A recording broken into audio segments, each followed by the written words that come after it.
You can easily fix the P0116 engine code by replacing the ECT sensor.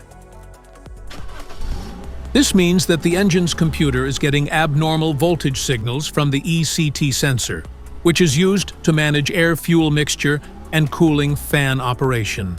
Under this circumstance, stop driving and repair your vehicle immediately. ECT sensor.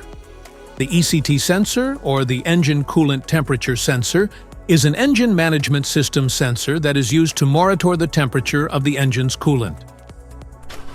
The primary ECT sensors are installed near the thermostat, in the cylinder head or block, or on the thermostat housing. A faulty ECT sensor can result in a rough idle. You may have trouble starting your car and find your engine is overheating. Here is one method to fix the ECT sensor. Replace ECT sensor. Remove the ECT sensor from the engine.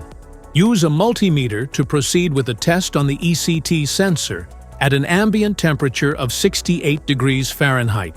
The sensor resistance is between 2,000 ohms to 3,000 ohms. If you do not get a reading, this indicates that the ECT sensor is faulty and needs to be replaced. If you found this video helpful, make sure to subscribe us for more updates. Thanks for watching.